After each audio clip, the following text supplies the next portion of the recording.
Good morning बच्चों। पिछले video में हमने डायरेक्ट और इनडायरेक्ट पढ़ा था।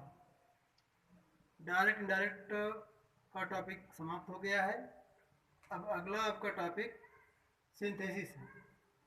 सिंथेसिस का मतलब होता है संश्लेषण। इसका मतलब होता है संश्लेषण। संश्लेषण का मतलब होता है जोड़ना। क्या जोड़ना? वाक्यों को जोड़ना।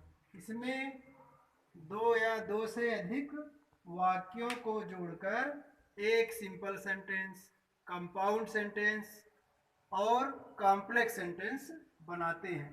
दो या दो से अधिक वाक्य होते हैं, उनको जोड़ करके हम उनका अर्थ, उनका भावार्थ समाहित करके एक वाक्य बनाते हैं।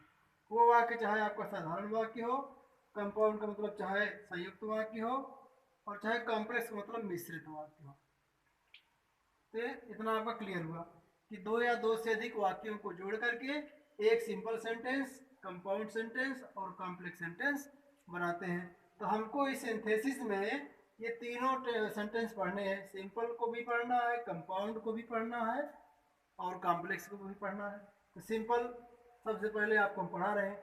सिंपल के बाद आप कंपाउंड पढ़ेंगे, कंपाउंड के बाद आप कॉम्प्लेक्स पढ़ेंगे। तो सिंपल सेंटेंस का मतलब होता है साधारण वाक्य।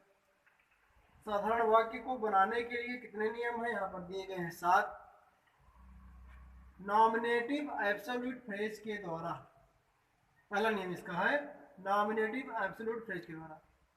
और इसी से मिलता जुलता हुआ एक आपका दूसरा वाला जो है ये नियम पार्टिसिपल के द्वारा। ये दोनों लगभग एक जैसे ही नियम रखते हैं आपस में। तो जैसे मान लीजिए इसमें है नॉमिनेटिव एब्सोल्यूट फ्रेज।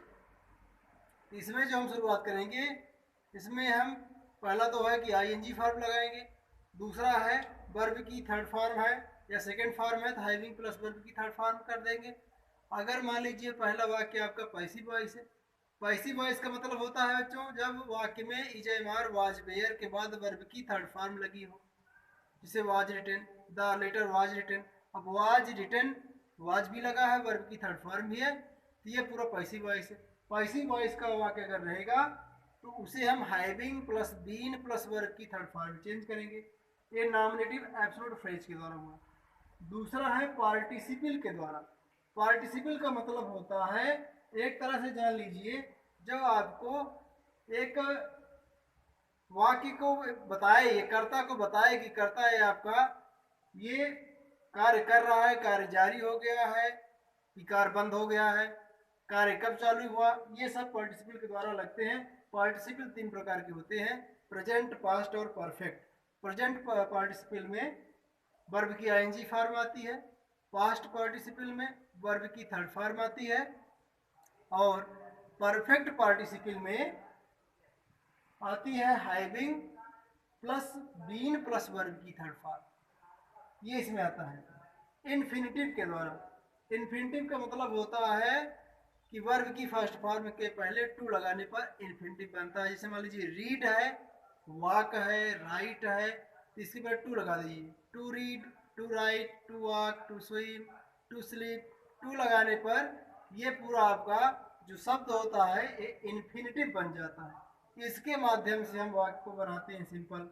अगला है नाउन, फ्रेज तथा जिरंड से पहले उचित प्रीपोजिशन लगा करके।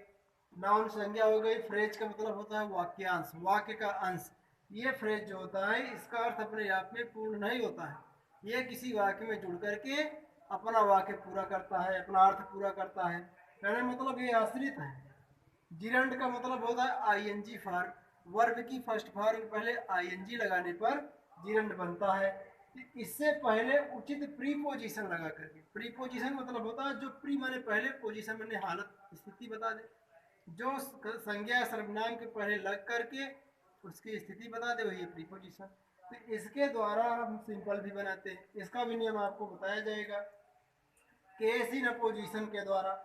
केस इन अपोजिशन का मतलब होता है के स्पष्टीकरण के रूप में, मतलब ये किसी का स्पष्टीकरण करता है। अगर यहाँ पर ओ होता तो अपोजिशन मतलब होता है विरोध, विपरीत इसके कोई कार्य हो, लेकिन यहाँ अपोजिशन इसका मतलब स्पष्टीकरण, के पक्ष में कोई बात करना। तो केस इन अपोजिशन में हम एक ही कर्ता के गुण दोष को आगे समझते जाते हैं। वाक्य आगे बढ़ता जाता है तो पहली संज्ञा दूसरी संज्ञा के बहुत नजदीक के अर्थ को इसमें बताती है। मतलब संज्ञा एक ही रहती है लेकिन वो आगे बढ़ करके, जैसे मान लीजिए वाक्य है Rama was an ideal king, full stop, he was the son of king Dasharatha. Ram एक आदर्श राजा थे, वह दशरथ के पुत्र थे। तो यहाँ राम कौन थे, पहले उसके नजदीक के अर्थ को हमको जोड़ना है। तो Rama the king of Dasharatha, पहले दशरथ के पुत्र थे, उसके बाद आदर्श राजा हुए। तो रामा कामा the king of Dasharatha, the son of king Dasharatha was an ideal king, ये इसमें हो गया। उसके बाद है एडवर्ब तथा एडवर्बियल फ्रेज के द्वारा। एडवर्ब का मतलब होता है जो क्रिया की विशेषता बताए, जैसे the horse run, the horse runs fast. अब यहाँ पर रन्स तो है लेकिन फास्ट जो है वो क्रिया की विशेषता बता रहा है कि रन तो हो रहा है लेकिन रन जो हो रहा है फास्ट हो रहा है। यहाँ पर फास्ट जो है वो आपकी क्रिया विशेषण के रूप में मानी जाएगी। एडवर्बियल फ्रेज का मतलब होता है वही जैसे आप पढ़े थे फ्रेज, शब्दांश या वाक्यांश, इसमें 2 या अधिक से अधिक 3 या 5 शब्द होते हैं। एडवर्ब जैसे मान लीजिए आपका स्लो है, एल वाई इसमें जोड़ देंगे, स्लोली, सर्टेनली, अनसर्टेनली, फॉर्चुनेटली, अनफॉर्चुनेटली, इन जैसे शब्दों का प्रयोग करके हम एडवर्ब तथा एडवर्बियल फ्रेज के द्वारा वाक्य को बनाते हैं। उसके बाद है एडजेक्टिव तथा कंजक्शन के द्वारा। एडजेक्टिव का मतलब होता है विशेषण। विशेषण क्या है, जो क्रिया जो संज्ञा सर्वनाम की विशेषता बताता है वही विशेषण है। तो इसके द्वारा जैसे राम, मान लीजिए Ram has a cow, full stop, it is black, तो ब्लैक की विशेषता बता रही है काऊ की, काऊ को पहले हमको जोड़ देना है, राम हैज ए ब्लैक काऊ, ये सिंपल बन जाएगा। कंजक्शन का मतलब संयोजक, जोड़ने वाला, जो दो संज्ञा सर्वनाम को आपस में जोड़े, दो वाक्यों को जोड़े, वही है कंजक्शन। इसमें हम प्रयोग करते हैं एंड का, बोथ एंड का भी हो जाता है लेकिन यहाँ एंड ज़्यादा चलेगा। जैसे Rama did this work, Shyam also did this work, तो Ram and Shyam did this work. या Sita went to Delhi, full stop, her sister also went with her, तो Sita and her sister went to Delhi, इसमें इस तरह का वाक्य बनेगा। ये इतना सातों नियम सिर्फ सिंपल के हैं।